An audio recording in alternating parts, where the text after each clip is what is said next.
This video is sponsored by Factor 75. Get fresh, ready-made meals delivered to your doorstep when you sign up with Factor. Their menus are updated weekly. They have seafood, veggie, and keto options if that's what you're looking for. Check my link in the description below and use code FACTORSE10507 for 60% off your first box. Alrighty, so Harmon Smith, who we've covered a handful of times on the channel, has made a video called Conservatives Refuse to Blame Themselves for Their Own Problems. I feel like this may be the first video of his that he's ever done that I'll actually be agreeing with. So let's go ahead and take a listen.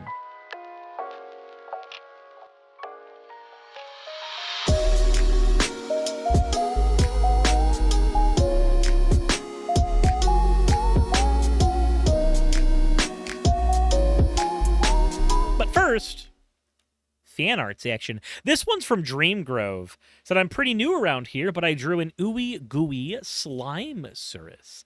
Ooh. Well, I think it looks fantastic. And if you are new here, welcome to the community. Or welcome to the Discord, or the streams, or the YouTube. One, the other, or both, or all of them. I said more than two things. The next one we have here is from Yara Koro, our very own. Currently making thumbnails and want to share follower Suris. Just look, I'm gonna be sacrificed to a satanic ritual, and it's gonna be great. The last one we have is from Dadbard. Said, my drawing skills have long since atrophied from disuse, but I paint lots of minis. Dragon Tapper's Lodge put out a bunch of slimes and mimics back in October, and I decided to paint this Sorceress Suris. This looks just amazing. I like the slime staff. I really like the slime staff. I think that looks very, very nice. And there's a back end as well. Looks good. As always, everybody, thank you all for the fan art submissions. If you want your fan art to be shown in a future video, the best way to do so is to drop it in the fan art section of the Discord. With that all said, let's go ahead and take a listen to what Harmon Smith here has to say. Pop. I feel like this goes without saying, but it really needs to be addressed more often, I think. I do not trust conservatives that speak out against Donald Trump. What? What? I'm curious. Why would you not trust conservatives who speak out against, very specifically, one of the worst things to happen in American politics? My immediate reaction is that this person is pushing an agenda and is part of the problem. So all conservatives, whenever they get on a platform, are pushing an agenda. All liberals, when they get on a platform, are pushing an agenda. I, on my platform, am pushing an agenda.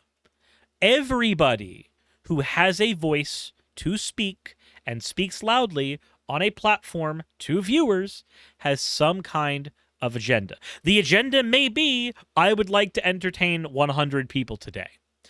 I would hope that I'm entertaining at least the 100 people who are watching right now. Their agenda could be, I would like to convince the people who I am talking to of a certain thing, X, Y, or Z. Dr. Bree says, I don't have a agenda, though. Your gender is don't. Anyway, point is, whenever you say, these people have an agenda, that's a vague statement. You might want to qualify what that agenda is afterwards. I have seen this happen too many times with far too many people to ever really even consider that these arguments against Trump's leadership, his abilities as president, his accomplishments, anything he's planning to do in the future. I have no tolerance for people who are trying very desperately to preserve the status quo. And that's essentially what we're seeing here is that. Okay, so this is where I have to say I agree. I don't like it when people just try to fight to preserve the status quo. However, I hate to tell you this, but that is what conservatism is and has been for a very long time. Preserving the status quo, whatever that might be, is quite literally the ethos of conservatism. If you are a conservative, What are you conserving? Nigh the concept of conservation when it comes to economics, when it comes to culture and society, is literally the concept of taking the status quo as you know it right now and conserving it. Keeping it as it is, keeping the people who are currently wealthy wealthy, keeping the people who are currently disproportionately disaffected disaffected. Again, this is just how conservatism is. Conservatism looks to keep things the same. Progressivism looks to move things forward. Regressivism is pulling things back. Now, you can say that people like Donald Trump are very regressive and are trying to move things backwards as opposed to conserving the current status quo, and that would certainly be a change, sure, but it's not a change that any of us should be fighting for. But we are certainly used to seeing conservatives who clamor and crawl for the world of the 1950s, the Leave It to Beaver years, which they only ever saw on television, mind you. So they're fighting for a fictional world that doesn't exist. Our dying political establishment is trying to preserve the status quo. As a result of that, they're throwing everything they have to make it happen. They have been for the past couple of years.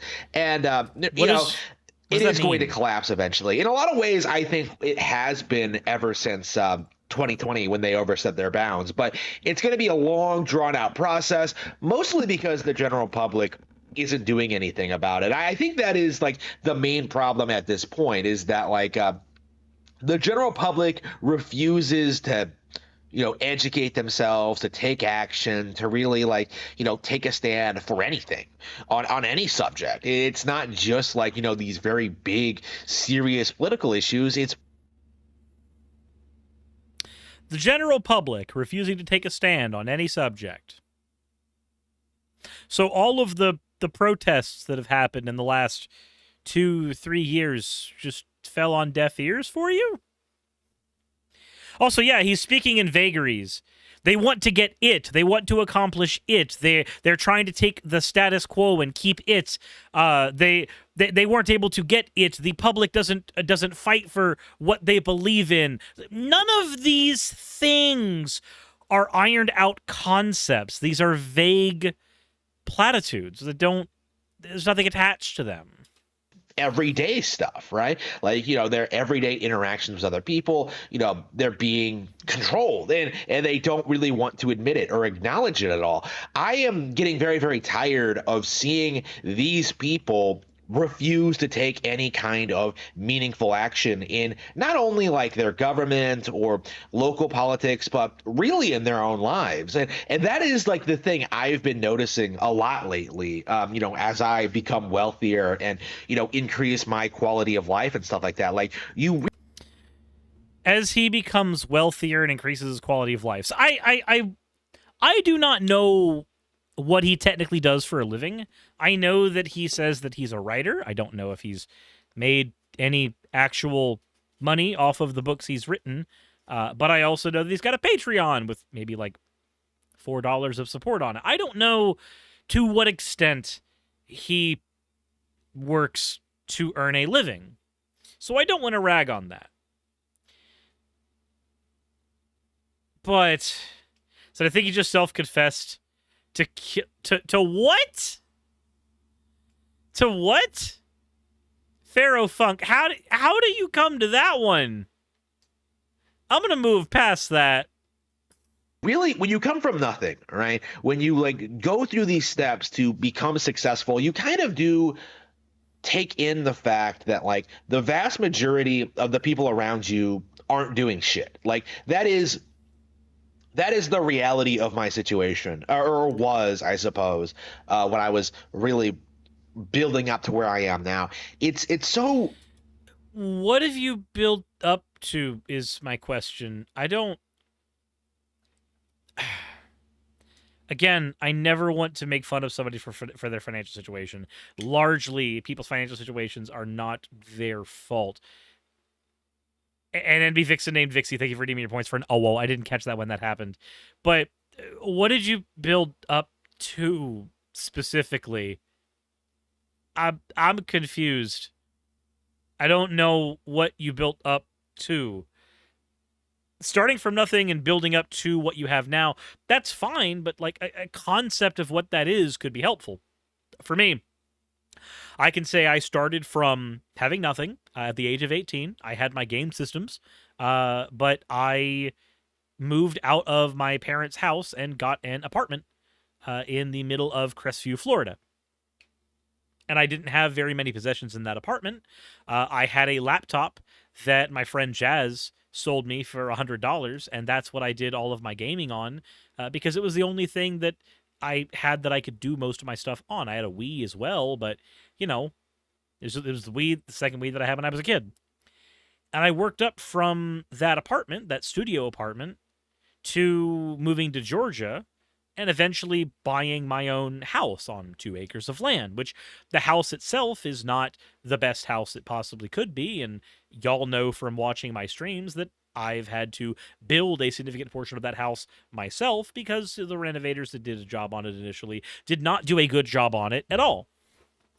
But I've built up to that, which is better than what I had before. I built up from being having to budget every penny that I spent on food to being able to go out to eat when my depression is hitting significantly high and I'm not able to fathom cooking for myself, which is not a thing that I used to be able to do. I used to just have to take that time and go, okay, cool, time to microwave the mac and cheese. I know for me what I've built up from to where I am now, and I know that in a few years maybe things will be better or worse for me. But I have a concept of that because I am me. So when I say these things, I know what I am talking about. Likewise, this guy here, he knows what he's talking about. He knows what he's built up from, but we, the viewer, we have no concept of that. All we have is what we see, and what we see is a room that looks like it's in a basement with some of the plumbing potentially right there, or that's wiring that is sitting inside PVC piping. And a door frame that is not painted nor finished, with a curtain held. Said that's wiring and metal pipes. Gotcha. With a curtain that is held up by a curtain rod here instead of a door. We see several pictures of video game things. We see, Wind Waker. We see Star Fox 64's box art, all in ill-fitting frames. We see a lot of things that I would not say are indicators of wealth, for instance.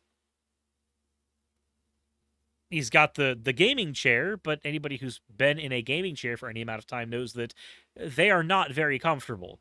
I'm terrified of what will happen the day that a gaming chair company decides to try to sponsor me, because then I've got to figure out, am I gonna lie about this thing, or am I gonna be honest about this thing? Because I've had gaming chairs, or cheap and fail at the welds. Yeah, no, there's just. I'm not saying anything that I would consider an indication of wealth, per se. So when you communicate that, hey, you started from the bottom and now you're here, if you need to either vocalize what here looks like or give us some kind of visual of what here looks like. I see neither of these things. It was so incredible to me seeing how people would whine and complain about how bad they had it, how terrible their lives were, but they wouldn't do anything to change it, really. Okay, so I can agree to some extent that there are people who have unfortunate circumstances and do nothing to change that. That's just kind of being a human and existing around people. You know that that's a thing that happens. But by and large, what were the individual circumstances for these people? Like, let's take a moment to think about a hypothetical person who is impoverished and, quote, does nothing to change that. We have a person who might be working a job at McDonald's 32 hours a week, and then is working another job at Walmart, 20 or 30 hours a week. They're working 2 jobs trying to get by. I would say this person is, by and large, trying to do something to improve their circumstances. Now, you may say, well, why aren't they doing something like writing a book or starting a YouTube channel or something else on the side? This person might not have the time for that. They might not have the mental energy for that. They may be a spoonie and might not have the spoons to give to any of those situations. There's a lot of reasons why some people could get stuck in, these kinds of poverty cycles. So, I don't know. It's speaking again in very vague platitudes. I do not know what his hypothetical person who doesn't do something to change their material circumstances looks like. Right? Like they would just blame the government or like their boss or whatever, while simultaneously doing everything in their power to screw me over, right? And in the end, wait, what? To screw you over? How would this person try to do things to screw you over? Now we're not talking about a hypothetical person. Now we're talking about a real person. Now we're talking about a person who exists. and because I was doing things outside of, doing more things than they were, I eventually like moved past them, got away from those people, and like really improved my life, right? Like Okay. I didn't fixate on my personal problems. I was focused on how to fix them. And for the vast majority of people will never ever do that. And as a result of that, I'm getting very, very tired of these kinds of people not taking responsibility for anything. What does that mean, though? Again, like, I'm getting tired of people not taking responsibility. Okay, cool, me too, but I can say me too because I have a hypothetical person in my head that is not taking responsibility for their actions. You have a real person in your head who did not take a responsibility for their actions. But what thing were they not taking responsibility for? What is that thing? I need to. This guy's a writer, right? He's a writer. He's written books. This is like having the Chekhov's gun, but it's a vague portal in the wall, and we never know if it goes anywhere. But don't worry, it's there, and it's definitely responsible for everything going on. But it's just there. Not for themselves, not for the state of their country, and not for the current state of. Okay, says Chekhov's gun. Yeah, Chekhov's gun is the concept that if you show an item of significance at one point in the story, then at another point in the story, that item should get used. If Chekhov's gun is if there's a gun on the wall, it should be shot at some point. It should be significant. Here, there is a person who is significant to this story. We will never see. We will never know anything about this person. Whether they existed or are purely a hypothetical construction, that concept will never be brought into the narrative of this video.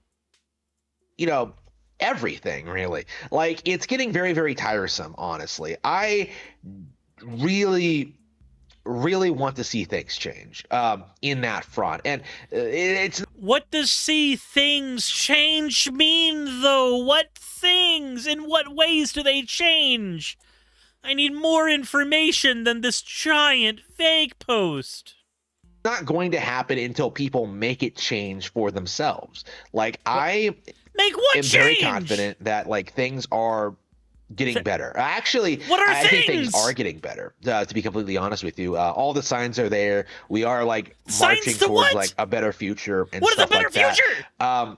But there are like a lot of very stubborn holdouts, like people who don't want to change, holdout about who don't what? want to grow up, who don't want to take responsibility. Responsibility that for needs what? to stop. You need to acknowledge your own your own personal problems are your own What fault, are those problems? and you should take responsibility for them. You need to stop blaming the government or like corporations or the people around you for your problems. You need to Which stop. problems? And I feel that this extends to a lot of issues in our Like society. what? Is What just issues? a bunch of lazy a lazy people who don't want to take responsibility for anything. Okay, real talk, was anybody else distracted by his right eye? And the fact that until this moment right here, it looks like that eye stayed perpetually closed? Something about that asymmetry just got to me. I don't know why. But conservatives refuse to blame themselves for their own problems. Cool. What were those problems? Responsibility for what problems? What changes? What things? There was no substance here. This was a vague post. This was the vaguest of vague posts. I don't understand, Harmon. What the fuck did any of that mean?